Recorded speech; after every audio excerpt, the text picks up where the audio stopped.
Hoje iremos falar de edifícios com múltiplos pavimentos e subsolo. Esse é o grupo. Esses são os tópicos que nós iremos abordar.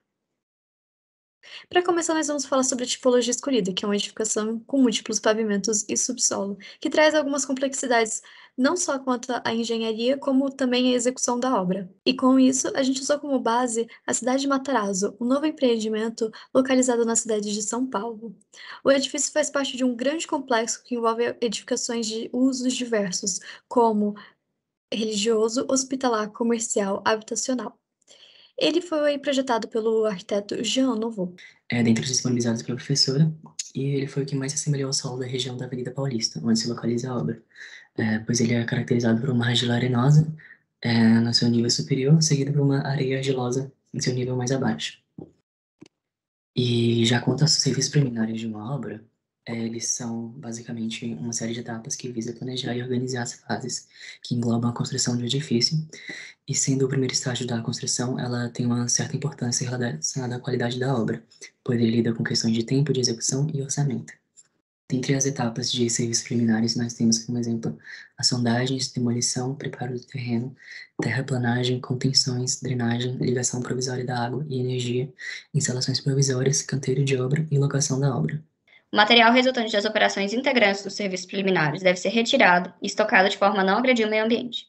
Deve-se observar o número e porte de árvores, assim como a densidade e tipo de vegetação da área, e, em função dessas características, é escolhido o melhor método de desmatamento.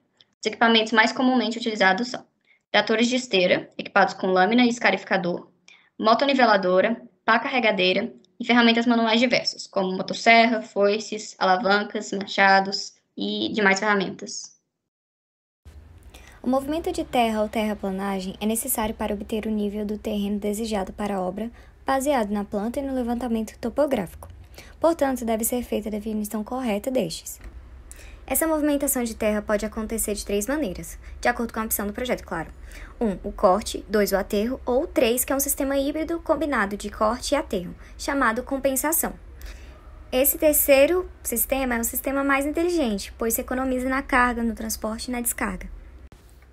No caso da obra de Matarazzo, a escavação é um pouco mais complexa, devido à preservação do patrimônio dessa capelinha. Então, as escavações foram feitas de 3 fases, basicamente. A escavação semi-confinada, a escavação confinada e a escavação a céu aberto, que é a mais convencional. O corte atingiu cotas de até 30 metros de profundidade, sendo necessário o uso de equipamentos como pá, carregadeira, retroescavadeira e clamshell. Para garantir a estabilização da obra durante o movimento de terra, podem ser utilizados os taludes ou sistema de contenção provisória ou permanente. No caso da obra analisada, foram utilizados o sistema de parede de diafragma atirantada, para trazer estabilidade à construção de 5 a 8 andares de garagem e um teatro. A sondagem é necessária para saber a altura do lençol freático e assim auxiliar na drenagem do solo. No caso das escavações, como na obra de Matarazzo, foram necessárias a introdução de drenos e bombas para sucção de água presente no solo até o nível possível de trabalhar o terreno, com devido cuidado para não causar recalque nas obras vizinhas. Uma das etapas mais importantes de uma obra são as instalações elétricas e o canteiro de obra. Ela está intimamente relacionada à fluidez, à produtividade, qualidade e segurança de uma construção. As instalações provisórias servem para promover o mínimo de estrutura para os operários e técnicos envolvidos. O canteiro, ele possui diversos tipos e se adapta de acordo com a obra.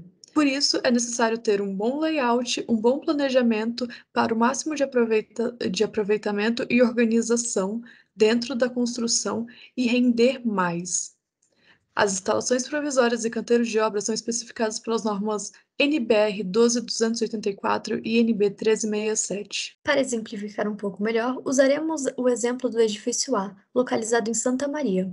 Com 12 pavimentos mais 2 pisos de subsolo, o prédio possui uma estrutura de concreto armado com vedações de alvenaria.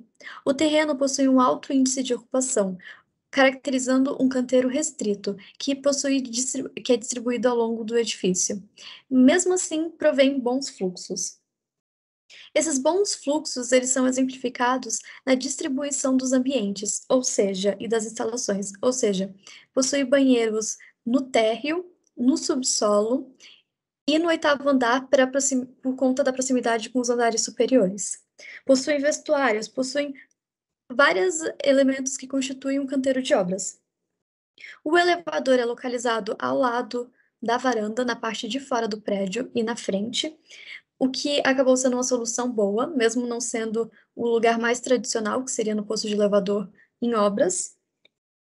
O ponto fraco desse exemplo que a gente trouxe é o acesso do caminhão para trazer os materiais de construção, que é um acesso restrito, estreito e sem muita facilidade de descarregar o material. E nessa imagem nós vemos um antes e um depois, com base do canteiro de obra, com base na análise de um TCC de um estudante de engenharia civil da Universidade Federal de Santa Maria, no qual ele propõe algumas melhoras dentro desse canteiro, na obra que nós citamos, para melhor fluidez e para melhor produtividade na construção. Bom, falando um pouquinho sobre nossas condições de vizinhança. O nosso empreendimento é localizado num centro urbano bastante densado de São Paulo, onde está presente vários edifícios de uso institucional, uso residencial e principalmente faz parte de um conjunto tombado do centro de São Paulo.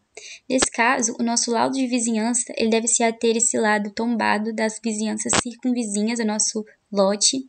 E nisso, o arquiteto e o engenheiro responsável pelo laudo de vizinhança deve se ater a essa procura por trincas, fissuras, rachaduras, todo tipo de patologia que possa existir previamente nesses edifícios, para que possa resguardar o nosso empreendimento de possíveis danos, possíveis processos judiciais no futuro em relação a essas trincas e fissuras vizinhas. Em relação às contenções, o nosso empreendimento, como já dito, ele está localizado em uma área tombada do centro de São Paulo. Então, no projeto foi necessário manter essa área tombada intacta. No caso, nossa capela de Santa Luzia, que está aqui identificada nesse platô aqui, nesse espaço. Então, o nosso projeto precisou se desenvolver muito mais no subsolo do que no térreo. Nisso, foram escavados 31 metros de subsolo de profundidade e foi necessário que se fosse instalada uma contenção especial para esse tipo de empreendimento. Nesse caso, foi utilizada a parede de diafragma, que é um tipo de contenção especial com uma parede contínua de concreto armado, que varia da sua espessura entre 40 e 50 centímetros normalmente, e ela é indicada para essas grandes profundidades. Nosso projeto, a gente tem um grande subsolo onde comportaria um cinema e vários pavimentos de garagem. O melhor dessa parede de diafragma é que ela não produz vibrações, diminuindo o incômodo para os vizinhos, que tem ali no uso institucional, tem uma escola ali perto, e tem várias residências, edifícios residenciais. Então, nisso, a vibração seria muito incômoda para os vizinhos. Nesse caso, a parede de diafragma, ela não produz nenhum tipo de vibração, além de ter uma agilidade executiva maior, fazendo com que os transtornos de transporte, movimento de caminhões ali para essa área, seja menor. Nesse próximo slide, a gente vê um pouquinho sobre o processo de construção da parede de diafragma, a execução das muretas guias, as escavações do terreno até a cota do nosso projeto, colocação da chapa junta, instalação das armaduras, a colocação do tubo e a concretagem submersa, e por fim a retirada das chapas juntas com essa parede já formada. Nessa outra imagem, a gente tem algumas imagens da obra com o maquinário escavando a terra, e a gente tem uma foto que demonstra mais claramente essa capela de Santa Luzia, que está ali permanecendo na cota de soleira, enquanto o subsolo é escavado para a produção desse subsolo com cinema e pavimentos. As fundações, ele é utilizado para marcar os pontos importantes dentro do terreno. Ele deve ser apenas iniciado quando o terreno está desimpedido de vegetações ou resto de demolição. Existem alguns métodos para se realizar essa locação, dependendo do seu porte, sendo eles a locação por cavalete, que é mais utilizado em obras pequenas, pois não possui tanta estabilidade e pode ser facilmente obstruído devido a todos os cavaletes serem isolados, e a locação por tábua corrida, que ela já é uma tábua que percorre todo o perímetro do terreno, e ela é indicada para obras maiores, pois ela possui essa maior estabilidade e precisão. Para se realizar uma boa locação das fundações, é necessário ter a planta de locação em mãos, como essa da imagem mostrada.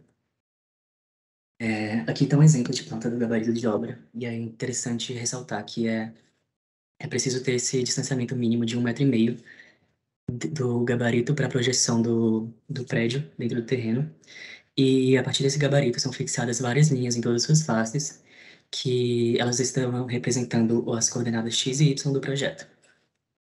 Aqui a gente tem um exemplo do gabarito na obra e alguns detalhes, como o espaçamento de 1,5 m entre os pontaletes, a profundidade de 50 centímetros abaixo do solo e a altura acima do solo, que pode variar de 70 até 1,5 m. E, através desses pontos de intersecção das linhas, serão utilizados prumos de centro para projetar no solo esta marcação. E ali será cravado um piquete, que em seguida será revestido de água de cal para facilitar o reconhecimento.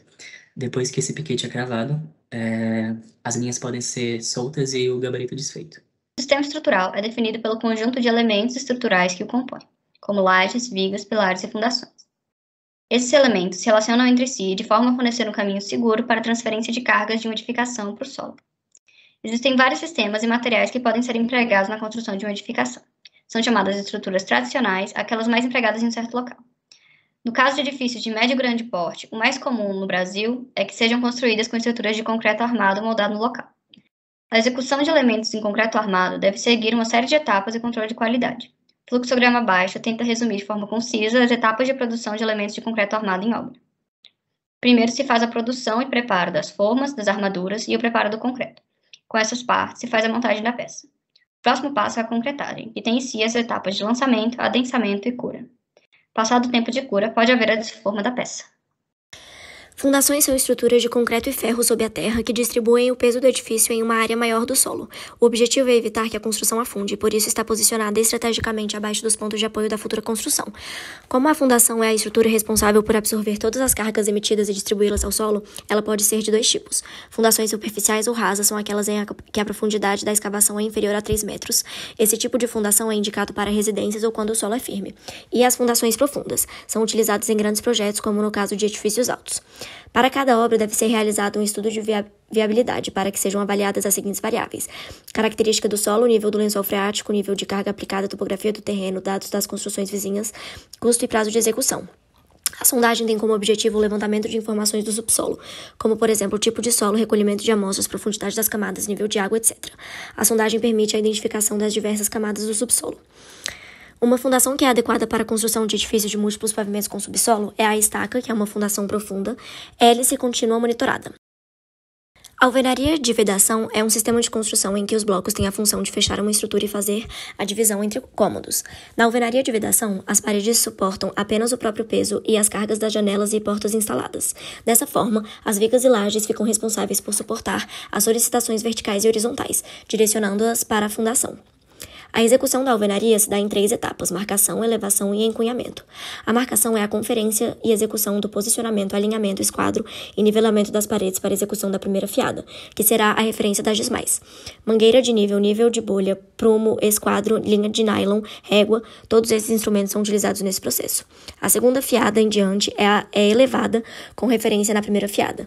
O mais usual é a elevação amarrada, onde o tijolo da fiada superior é posicionado sobre 2 tijolos, com o seu centro alinhado à junta dos 2 inferiores. A cada fiada são utilizadas linhas de referências traçadas a partir da colocação e nivelamento de tijolos nas extremidades de cada parede. O encunhamento nada mais é do que o preenchimento das frestas que acabam sobrando entre a última fiada e a estrutura. Este preenchimento é usualmente feito com tijolos quebrados e argamassa ou espuma expansível.